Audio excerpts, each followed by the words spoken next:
Hello again, friends. Welcome back. Hey, my name is Mike Payne. I'm a session guitarist based in Nashville. In this video, I would like to take you through my process for preparing for a Sunday morning worship set. Everything from first listens to pulling apart the important hooks, combining parts, making charts. We'll talk about all that in this video, and yeah, it's gonna be fun. So let's get into it. The first thing that I do straight away is I try to listen as much as possible to the songs. For this video, we're going to be looking at the song "Yes I Will" by Vertical Worship. We'll use that as our guinea pig track, and yeah, I just try to listen to it. What I'm looking for is like familiarizing myself with the melody, the arrangement. Are there any hooks or signature lines in the guitars that I need to pay attention to? And I'll preface this video by saying I'm approaching this as like the only guitar player, right, in the band for Sunday. So the challenge is, how do we take all these parts and consolidate them into one, just one guitar part, one track, if you want to, use that term. So that's really that's kind of where I start. Listen, I want to learn the melody. I want to get really familiar with the song, so I know what's happening. The second thing I'll do is I'll make a chart. So I got ahead of us here, but I made a chart. Oops. Here's the chart. I use the Nashville number system. If you can see that, try to. So, nothing against the charts that we oftentimes see on Sunday morning, where the chord names or chord symbols are just sort of floating in the air above words. But those can be pretty misleading at times, I've found, and it just helps me to stay on track if I have a proper chart. You might benefit from having the same experience. You might have the same experience. So I try to make a chart, and if time permits, and so I'll just I use the Nashville number system for the chart, and that allows me to be flexible with the keys. If the worship leader needs to change keys, it's no trouble to to transpose using the number system. So and I can try to post a copy of this chart so you guys can see how I chart a song, and just kind of how it lays out on paper. So the next thing I'll do really is kind of try to pull apart the important. Now I'm sitting with the guitar, right? I've listened, I've made my chart, and I've even taken some notes on the chart, like, pay attention to this part, or that kind of thing. So I'll write in some things to pay attention to on the chart, just as a visual reminder.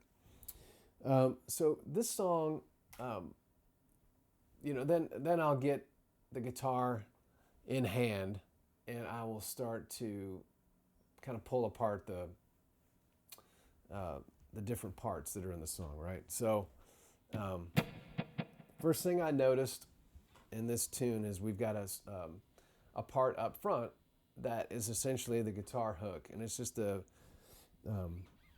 it's an idea that they used tenths, right? So it goes something like this.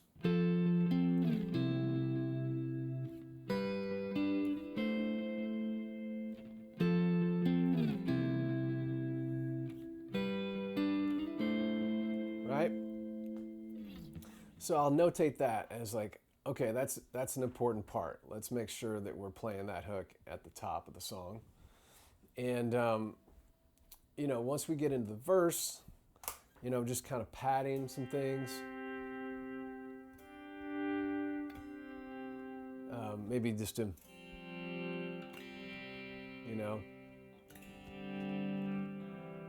that kind of thing in the verse. By the time we get to the first chorus, we've kind of got this diamond thing. I use the word like a diamond feel, right? So like.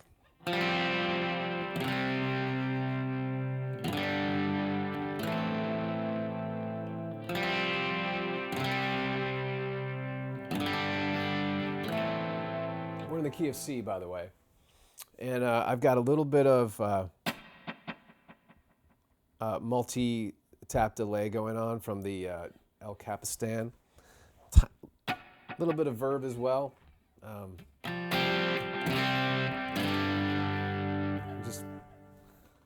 So hitting the front end of the amp with a boost for tone. So nothing too tricky there.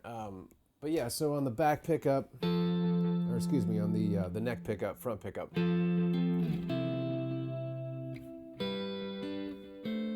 And I like playing it. I experimented, you could, different ways. You could play it like that as well. I just feel like it's a little more economical, at least for me, to play it like that. But you could do that as well. And then, that takes us through the first chorus. And then I noticed in verse 2 that there's a pulse, what I call a pulsing part,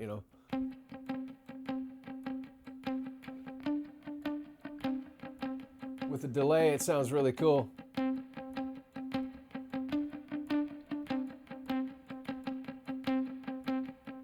That kind of thing sort of percolates all the way through verse 2. And then we're back to the chorus with the diamond thing again. You might add a little more motion.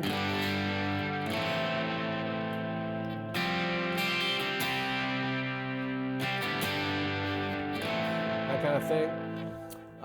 The other option for verse, actually going back one step. So in verse 2, we had the pulse guy, right?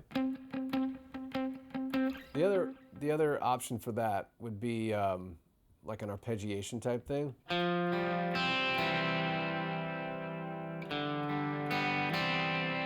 Something like that.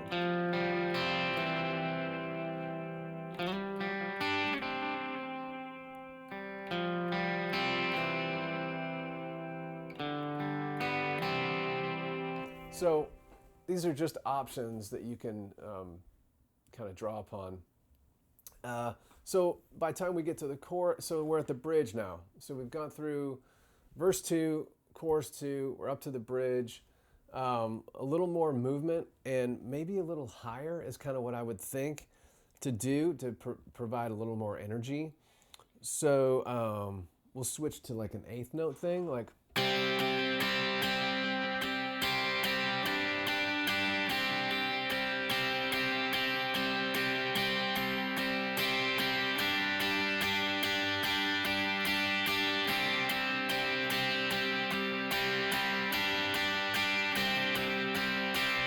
Kind of helps it sail. You could also do it up here.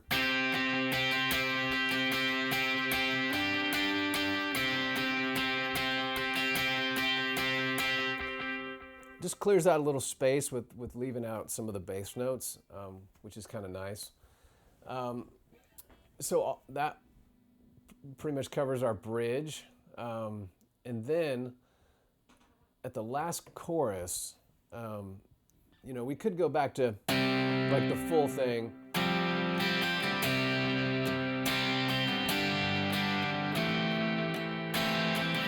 With just a little more movement again.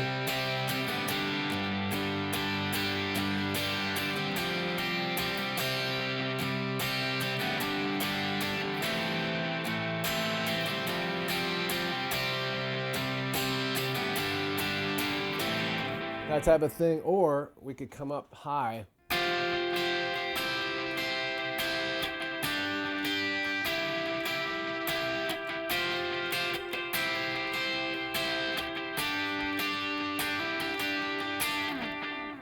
that type of thing works really well as well. So one other thing to keep in mind is try to combine rhythm and hooks kind of all together.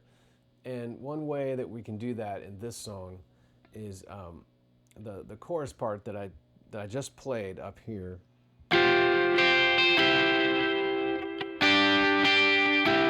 That's kind of combining a little bit of melodic movement with the drone of the top end here.